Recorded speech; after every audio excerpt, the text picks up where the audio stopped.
me in Ciklum.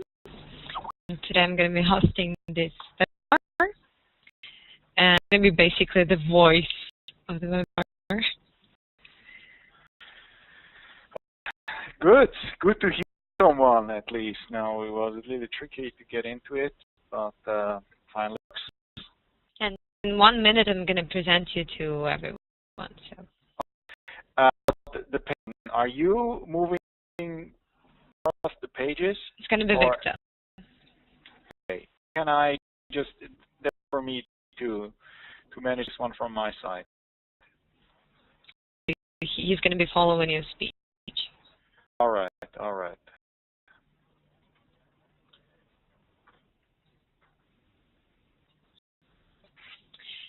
So, I guess we can start.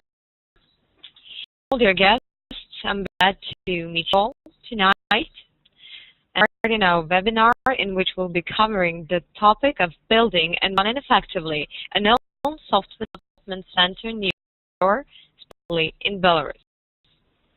First of all, I'm happy to introduce our keynote speaker, Andrea Salce, founder and Salce Colada, one of the leading end-to-end online marketing and event management platforms across Europe and particularly on the German-speaking market.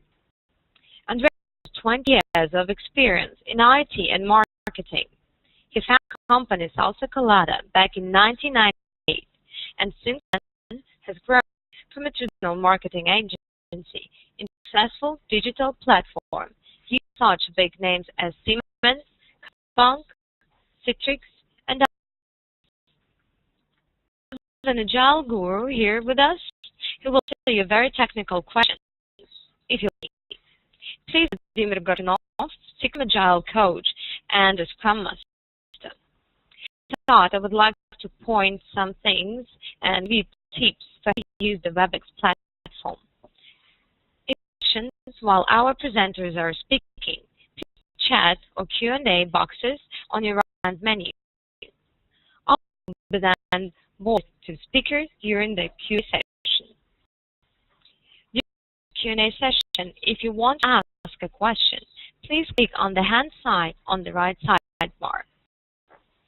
So, we're about to start. Yes, I'm here.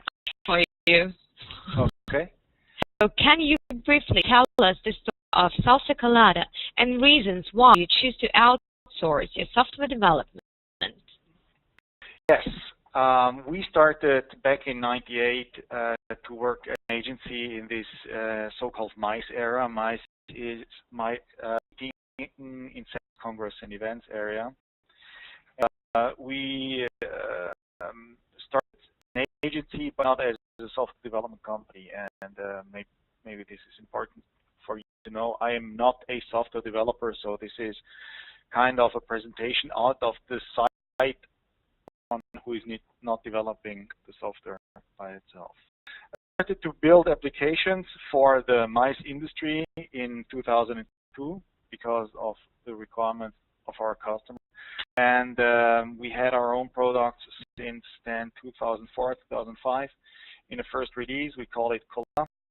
Colada is an application framework that covers most of the requirements in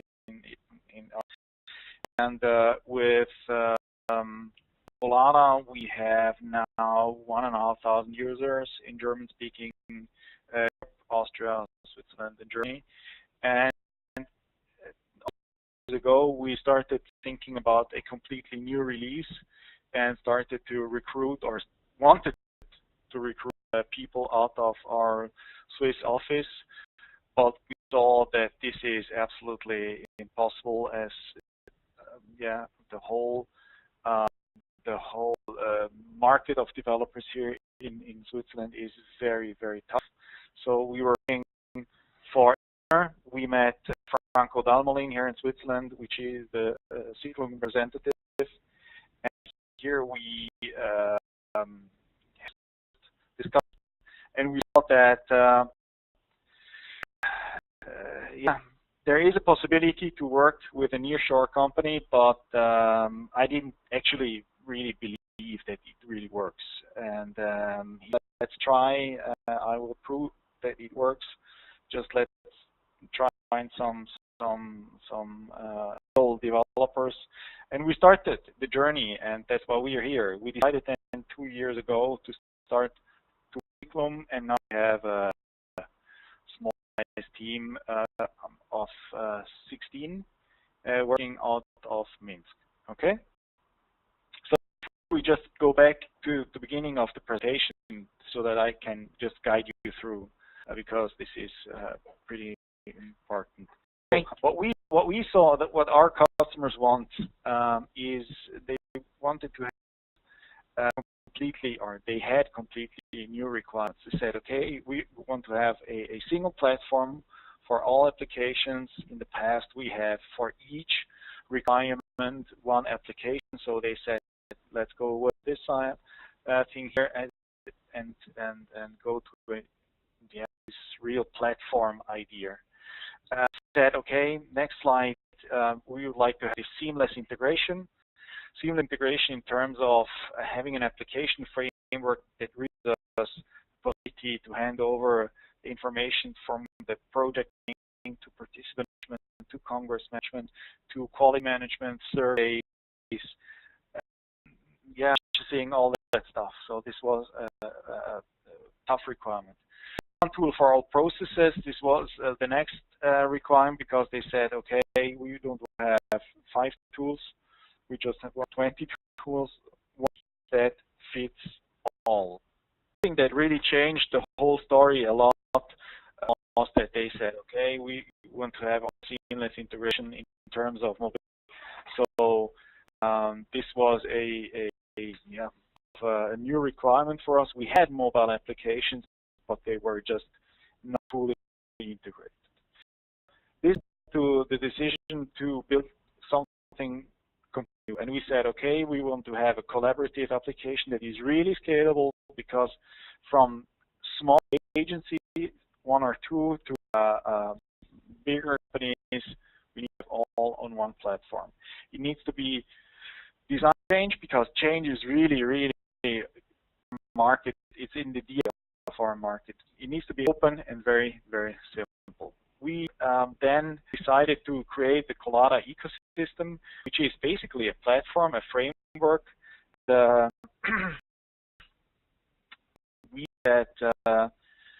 We would like to somehow take an idea that SAP had 30 years ago already, to create one platform that is open, not open internally, but also for other customers. So as I said before, this caused some problems, because we saw that getting the resources in our Swiss environment was almost impossible. So we had to look for a partner. Okay, and this partner was at the very beginning. We had some potential on our, but no really that requirements. And the first of Franco Dalmolin, the guy we have here in Switzerland, who is helping us to roll out or helped us to roll out the team, the whole was, let's make a trial. Let's create a set of requirements, and let's, if we find the people, we decided who we want to hire, and this was the first step. So we decided then to go east, and this was really completely new for us. So in the past, we had really this possibility to just walk 2 or 3 meters and talk to our few developers that we had here. And now we had people who are not sitting in our office, not sitting us, speaking. We're native German speakers here in Schaffhausen, where I have the office, and so it was for a small company as we are. This was the first step. Then we saw that we have really access to best-in-market developers, but we're lacking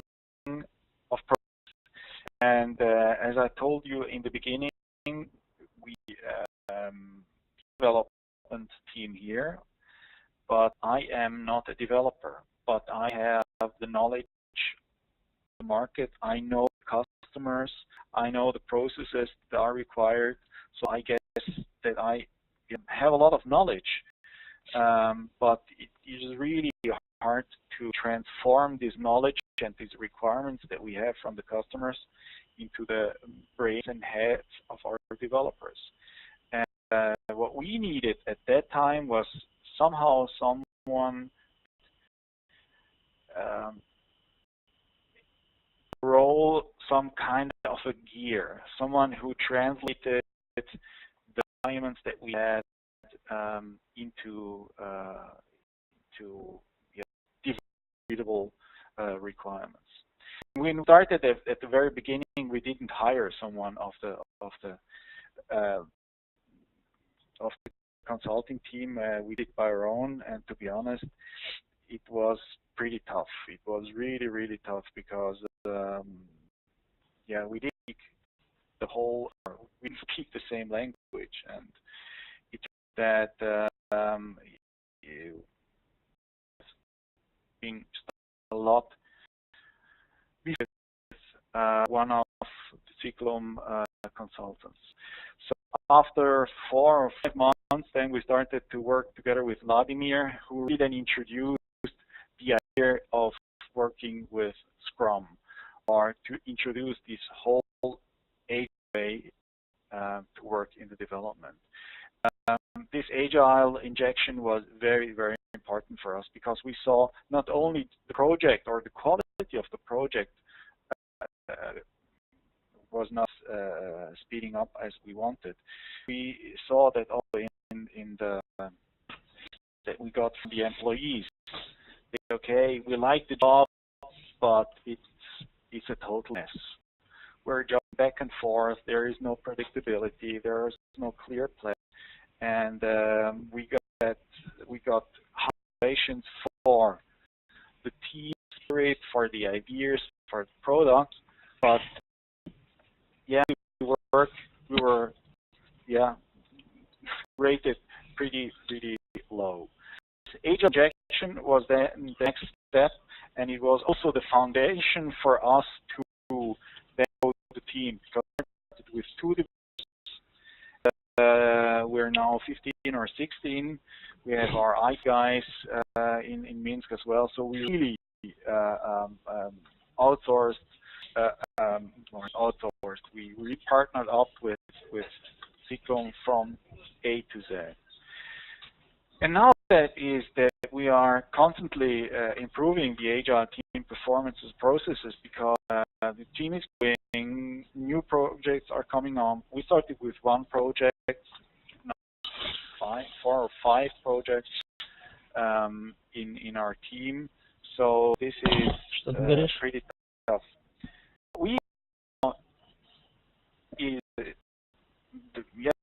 The value is that we really get things done now. Before it was a back and forth, quality was not clear, requirements were not clear, the whole thing was not very predictable. This changed completely since we injected development, since we worked together with the team here in Minsk. If I look back for the time, or even for that, I took 2 years. I would say, first of all, don't be prejudiced. I was, because I said, okay, no one can do it better than we do.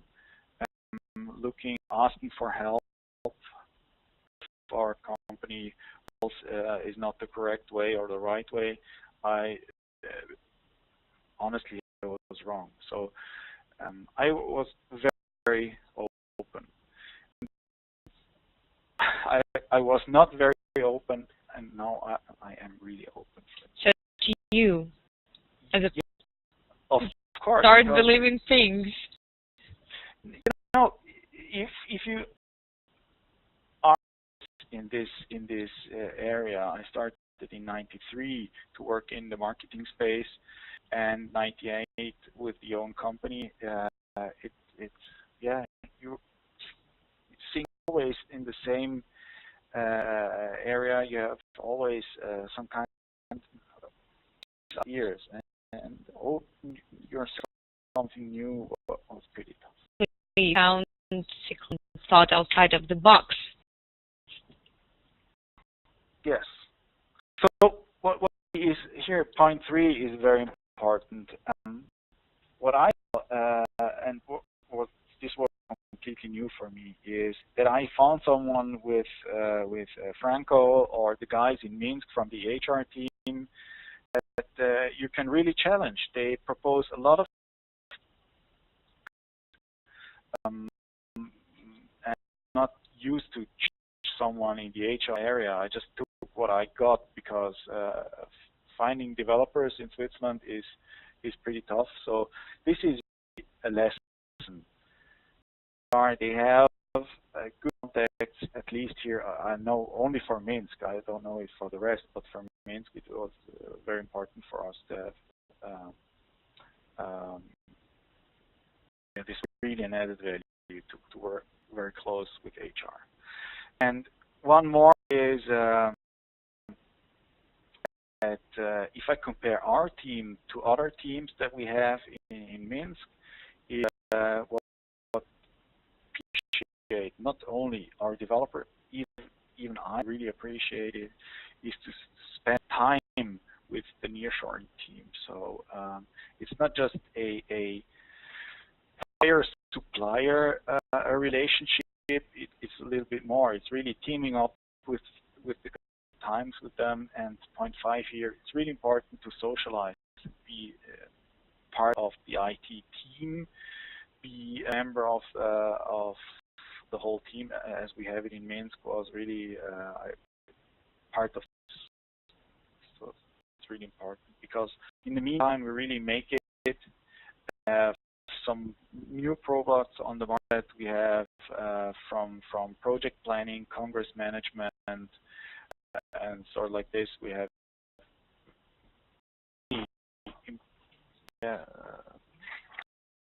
our impressive products now on the market, which run all from the quality point of view very, very good. So if we also then at the results, this achievement for us as a company, it's not just one of many teams, it's really our main team for the new products. 8 years work, we get value for money. So if we try to weigh how much we invest and we invested in the past and what we got for the money, we can really say we got value for it. And something which is really impressive is that we have throughout the whole development process. That means not only driven by the consulting team, but also by the team members, we have a very high level of innovation. So also developers were very, very skilled when they came or they joined our team. They some new techniques, and for our products, this was a very, very positive impact. And not least, we're a Swiss company, so delivery is extremely important. Quality of the product is extremely important, and this is something that, was at the very beginning, that we need to be on time at the right quality, and we cover point as well. So we are now in the 4th phase now of our development, and we have still a high productivity and good call on time. So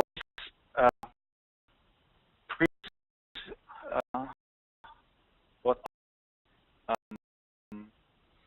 about our work now with our team in Minsk, what we how we introduced Agile.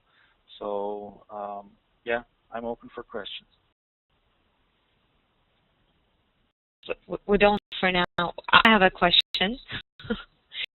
What were you saying about value of time and money you've spent before you got the real results from your team in Minsk? So, in time, how long did it do all your company, right? Very beginning when you actually decided to outsource and to the point when you already have like 16 people, developers working on, and you actually having the success you wished before. So I mean, like how much it took you? Okay, started back in December 2010 to discuss the thing with Franco. We contacted in January. We had the first developer working, first 2 developers working in March. We had some clickable prototypes of the first product. Was in August, so it went pretty quickly. But this was the time where we made the biggest mix, so this was not the ideal way to start. We should have started immediately with the Agile injection from the very beginning with 2 developers. It sounds like nonsense, but it's really true. So this makes sense because 2 people sitting outside of your office, let's say hundreds of kilometers, you should have someone who can basically link you to the team and deliver what you're actually asking for. So was a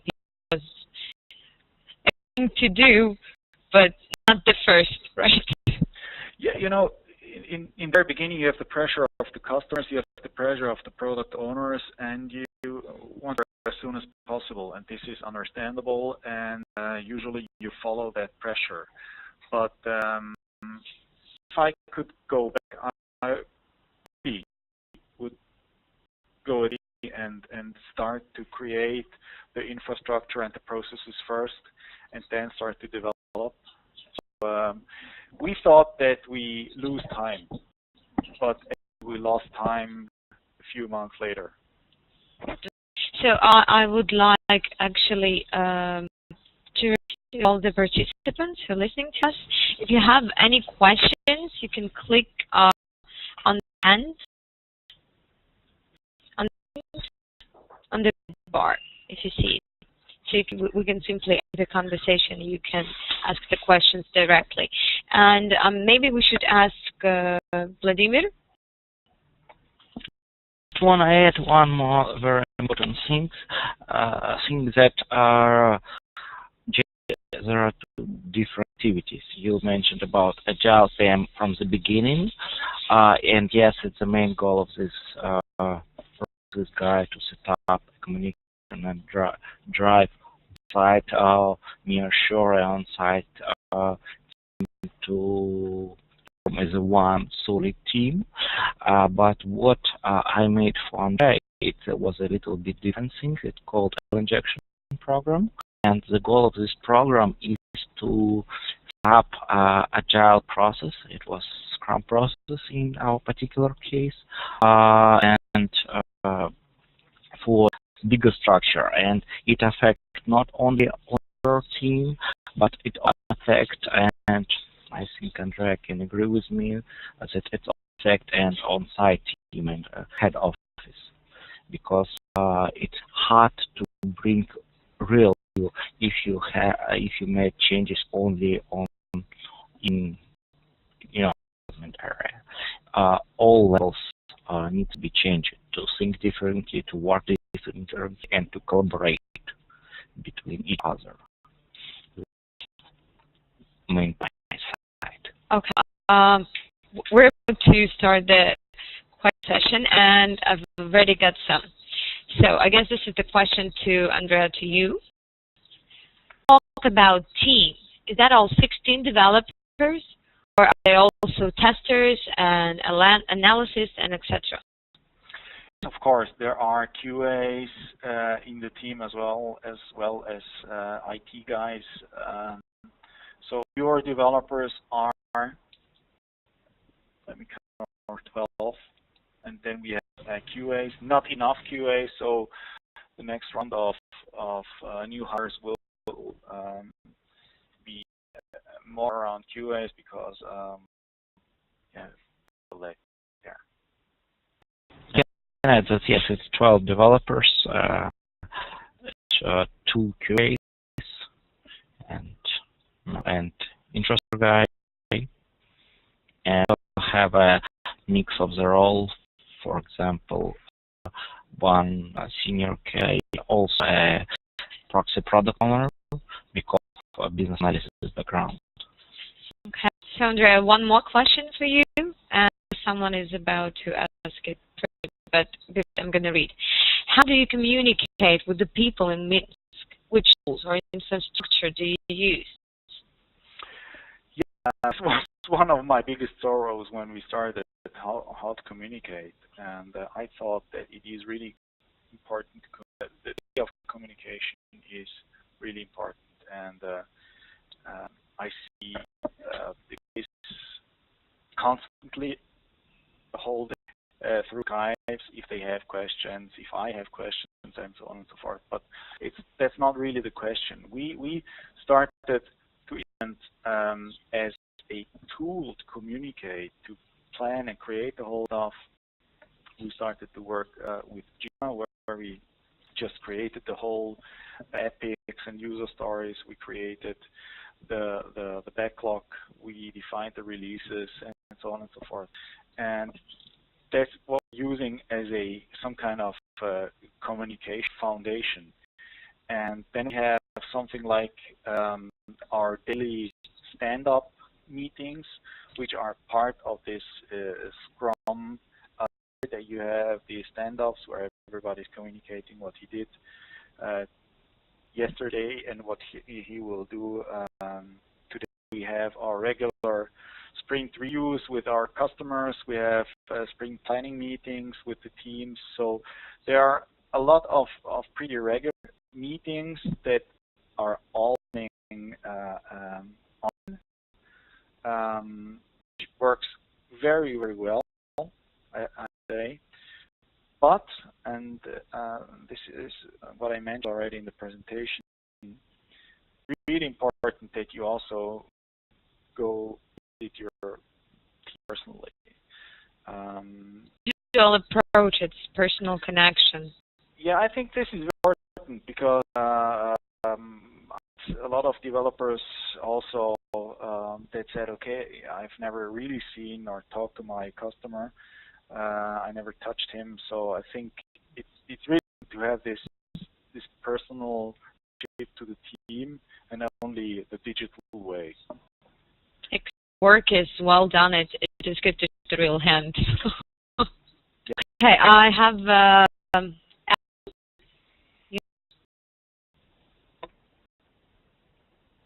microphone. Can you hear me? Okay, this was basically my only question. So. Oh, ready. Yeah. Yes, because that was my question about the team, right? Right. Okay. So the two Q&As, 2 developers, infrastructure guy. Structure, yes. Mm-hmm. What else do we have? I don't have it here on my list, so. Had me. The Scrum Master. Yep. Okay. Generally, I'm not a Scrum Master. We have a dedicated Scrum Master as a team. I'm a consultant who works team. I'm not a real 100% team member. The Scrum Master is a developer, or? Our Scrum Master is a developer. Okay. Is it that you need to be a developer to be a Scrum Master, and you do it without developer background?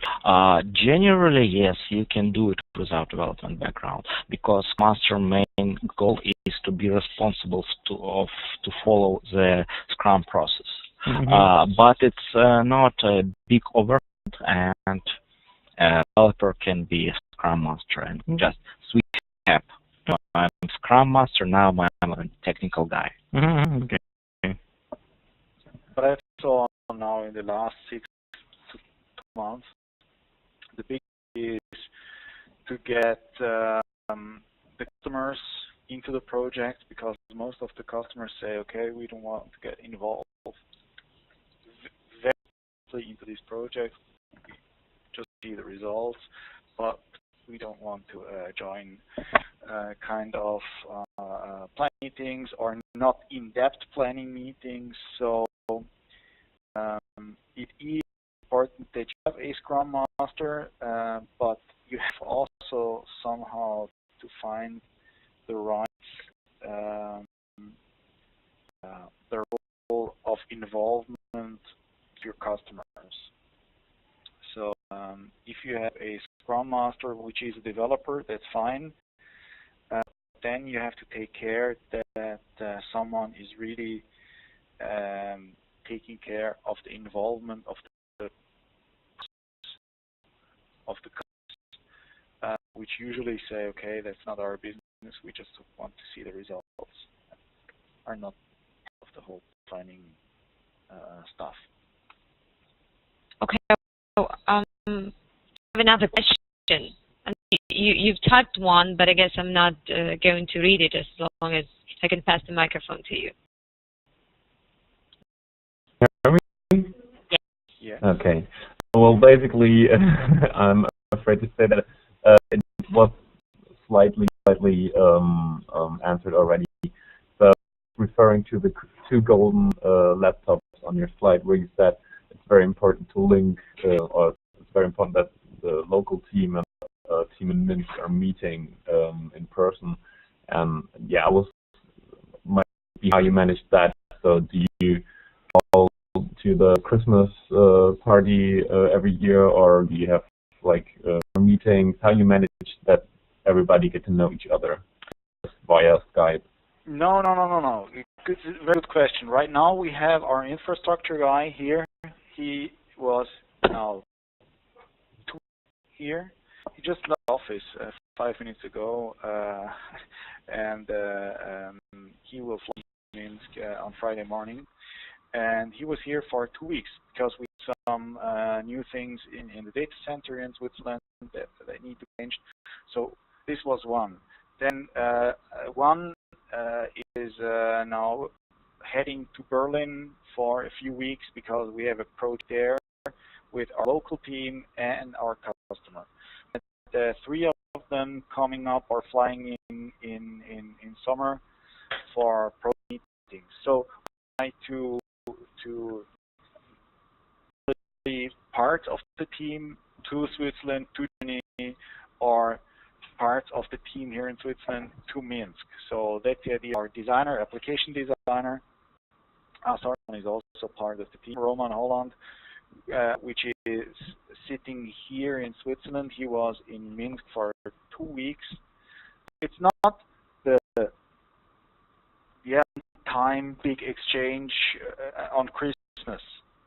It is more the idea of having more frequent personal meetings, personal exchanges between members and the big one. And it was very, very good. Yeah, this idea was good also. You should know that, Andrea. Of course. Yes. I have a very nice question for you now. What percentage cost saving is a nearshore team over recruiting a local development team? It's one. What is the top time such that this acts like a local development team? So about cost, the question is where you live compared to where you develop. If you compare Switzerland or every Swiss developer, I would say all doubled his price tag since Google and the big guys came to Zurich. It's a completely different story if you compare Zurich to Berlin, for example. If you would live in Berlin, the difference between salaries in Minsk, or I don't know how salaries are in Odessa or where else. A little bit higher because Kiev is an expensive one. Yeah, but compared, it is dramatically less. Yes. But it's not cost of the salary itself. You know, if you spend a lot of money to or HR here in Switzerland, you really spend an awful lot of money to find and hire people. You lose months of time before you really find one. Then you have to consider all those things. But in general, you cannot, or I say it's this and that percentage.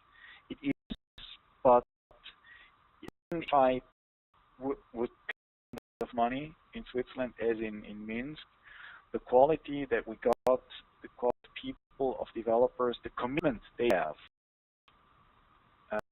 is fantastic, and I would say this is really cool to, if not even better.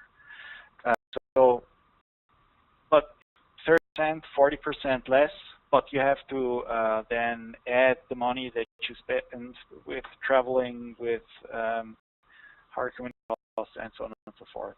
So it is less expensive. I wouldn't say cheaper, but it's less expensive over time. But yeah, the reason if we're really looking for the cheap developer, yeah, I think that maybe Pakistan or somewhere else is the best place. But then communication gets really tough. And could you please then second question about ramp? Okay. What is the ramp-up time? Such that this team, I mean, team in Minsk, acts like a local development team. Okay, this is a very good because you know, are not marketeers and developers in Minsk have a different background as people from Switzerland, Germany, or Central Europe. So marketing and sales and these things are not really in their DNA. So it's hard work for us here to learn them, what the idea is of, let's call it CRM, of congress management, of company events, of here how to create and manage marketing activities. So this is something where we really have to invest a lot of time. With our developers here, it is of course less time because they know, okay, how things are running in our marketing areas. But now we got a pretty level, and as more developers as you have, they are connecting each other, they are talking to each other, they are exchanging a lot of information, so it gets easier downloads. But in the beginning, it was really, really tough. The person, I guess, has a question, hopefully a good one. So, Adam, can you do the microphone? Yes. Good evening. Hello. The question? No, I didn't have a question. Find the. No, you can. Trying to learn your application. I was going to ask a question. Do you think it's cost effective? Between you mentioned you see it cost effective between and you see it cost effective between Berlin and Minsk. Is it cost effective between Poland and Minsk? I don't know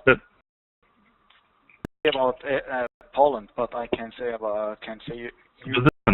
This is what I'm thinking about. Yeah, and salaries in Berlin are very, very low, but they doubled in the past 6 years. Mm-hmm. a lot of startups in Berlin right now, and it is at the boom town in the German-speaking area. It is one of the boom towns in Europe right now. So salaries are exploding there.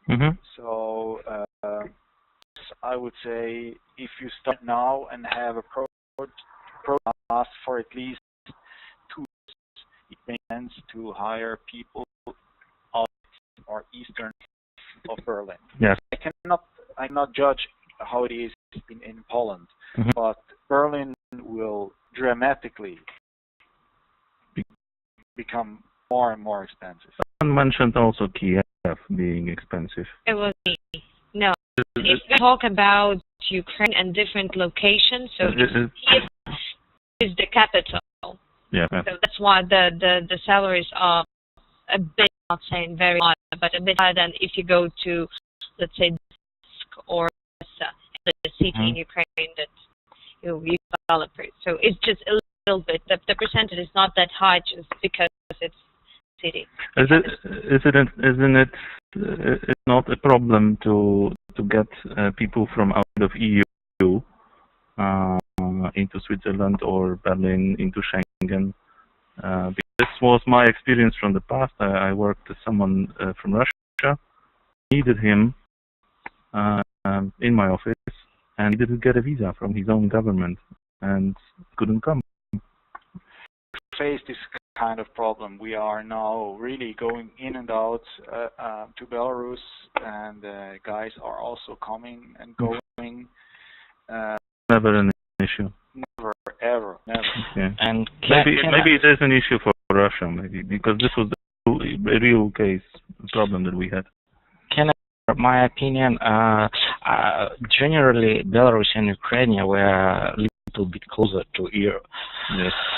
To Europe than Russia, and for example, for us it's regular to have half year or full year Schengen state visa, for example, and it's not a problem at all. So different in different countries, but different in different countries, and because we're part of the Europe, most it's the plane connections, is it expensive, or Ryanair, Wizz Air, these cheap airlines, or do you have to fly with Lufthansa and others? You have a choice. Do you have a choice? Yes, we have a choice. It's not so popular for low-cost airlines here, but I can give you example. For example, direct trip from Minsk to London and back cost me $400. So that's not much. That's not much, yeah, really. Okay. The Lufthansa costs 2 times bigger and in euro. Yes. Right.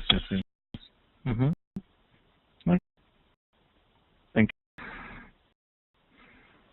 you. Yes. Another question from you? No.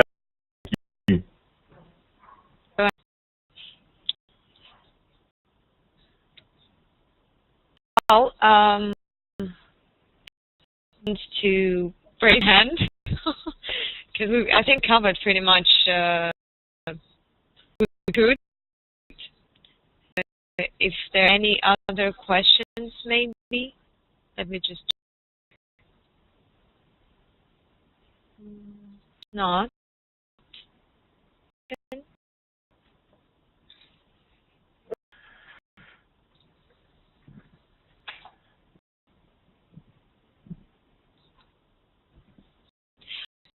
So, if everyone is happy, I guess. So I want to thank you, first of all, Andrea Salce, for sharing your experience. Thank you. Wish to have more products, more people, and more success in the company. I want to thank also to Vladimir for support, and wish you more jobs in the future. If for the attendance, if you still have any questions, you can just type them. But I think, yeah, you add them on the site. I guess for to finish our webinar. Thank you for being with us, sharing experience, and I wish you all have a good evening. And next time we'll do something different. Thank you very much. Have a good time. Bye. Bye. Thank you.